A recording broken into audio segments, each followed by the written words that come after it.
SIR का मामला जो है सुप्रीम कोर्ट में चल रहा है और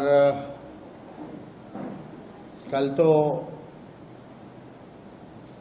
जिन लोगों की एसआईआर के बाद मृत्यु लिस्ट में नाम था उन लोगों को जिंदा जो है अदालत में पेश भी किया गया।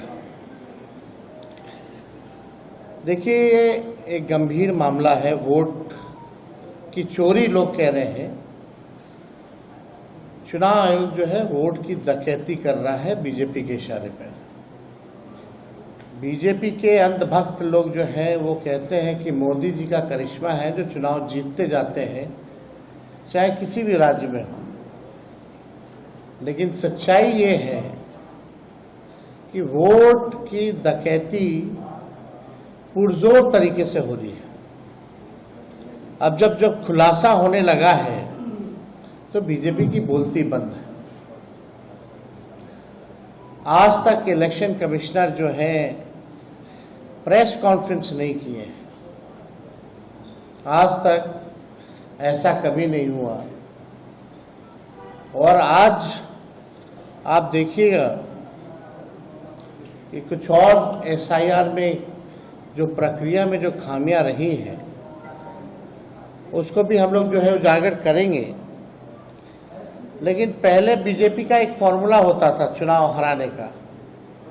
सीबीआई, ईडी, इनकम टैक्स को लगाया जाता था।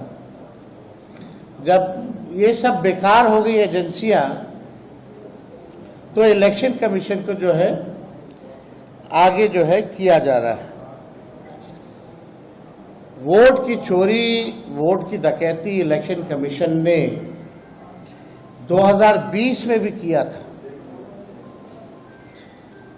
हम लोगों का जो मात्र जो डिफरेंस जो था वो डिफरेंस 12,000 का था और 12,000 में हम लोगों को 10 से अधिक सीटें जो हैं हरा दी गई 2020 में। कोई 12 वोट से, कोई 50 वोट से, कोई 100 वोट से, कोई 500 वोट से। इस तरह से कई सीटें हम लोगों को हरा दी गई। आप लोगों ने चंडीगढ़ मेयर का भी देखा होगा कि किस तरह से ये लोग खुलेआम जो तो सीसीटीवी था तो पकड़े गए। इसीलिए चुनाव आयोग ने सीसीटीवी को ही हटा दिया। कितने निष्पक्ष लोग हैं ये लोग। देश की जनता जो है समझती है। और आप सब लोगों को सामने पिछले बार डेप्यूटी चीफ मिनिस्टर बिहार के विजय सिन्हा जी का हम लोगों ने, आप कह लीजिए कि चीज़ें जो है सामने लाई थी, खुलासा कह लीजिए या अपराध कह लीजिए, हमने पहले भी कहा था। लेकिन आज हम ये कहना चाहते हैं कि चुनाव आयोग केवल भाजपा के लोगों का सहयोग कर रही है, विपक्ष के वोटों को कम कर रही है और भाजपा के जो लोग हैं उन लोगों का एक नहीं बल्कि दो ईपीआईसी नंबर, एपिक नंबर बनाया जा रहा है। अलग अलग बूथों पे भी बनाया जा रहा है, एक ही विधानसभा में। अब आपके सामने एक और खुलासा हम लोग जो है करने जा रहे हैं। ये है मुजफ्फरपुर की जो मेयर है, भाजपा की बड़ी नेत्री हैं, जो शायद अभी प्रत्याशी भी होने जा रही है। हम चाहेंगे कि अपने ऑपरेटर को कि स्क्रीन पे जो है सामने जो है लाया जाए। इनका नाम है निर्मला देवी। मुजफ्फरपुर की मेयर है निर्मला देवी। निर्मला देवी, इनके एक एपिक आईडी नहीं बल्कि दो एपिक आईडी है एक ही विधानसभा के, और उम्र में भी अलग अलग है। और माफ कीजिएगा, केवल निर्मला देवी के ही नहीं, निर्मला देवी के 2 देवर हैं, उन दोनों देवर की भी 2-2 एपिक आईडी जो है आपके समक्ष जो है स्क्रीन पे दिखाया जा रहा है। ये विधानसभा क्षेत्र दिखाओ ऊपर, पहले कौन सा है? ये है 257, बूथ नंबर 257, निर्वाचन क्षेत्र मुजफ्फरपुर। अब जूम करके निर्मला देवी जी का फोटो दिखाया जाए।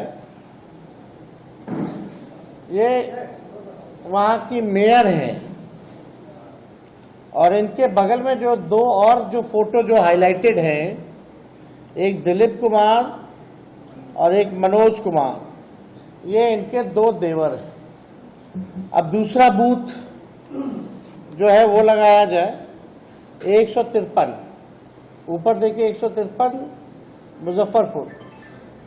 ये लेटेस्ट फोटो है इन लोगों का 153 वाले में।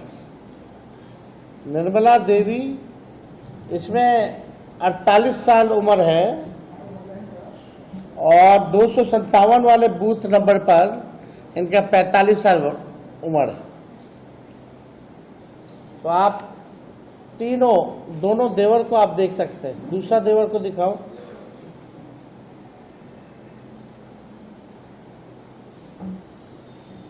तो आप इनके पिता और ससुर का भी नाम सब कुछ देख सकते हैं। अब इसमें क्या कहा जाए, ये बहुत ही गंभीर तौर पे जो है ये प्रक्रिया जो है की जा रही है चुनाव आयोग की तरफ से। इतने गंभीर हैं कि ओरिजिनल मतदाताओं को मार देते हैं, शिफ्टेड बता देते हैं, अनट्रेसेबल बता देते हैं, और जो भाजपा के लोग हैं, संभावित प्रत्याशी या वर्कर या बड़े बड़े लोग, डेप्यूटी चीफ मिनिस्टर जैसे, उन लोगों का एक नहीं 2-2 EPIC नंबर बन जाता है। तो शुरू दिन से ही हमने ये बात कही थी, जब से SIR की प्रक्रिया चल रही थी, कि साजिश की बुई नहीं बल्कि पूरा चुनाव आयोग का एक बड़ा भाजपा के साथ मिलकर के एक भारी जो है षड्यंत्र जो है रचा जा रहा है, और भाजपा को मदद पहुंचाने के लिए चुनाव में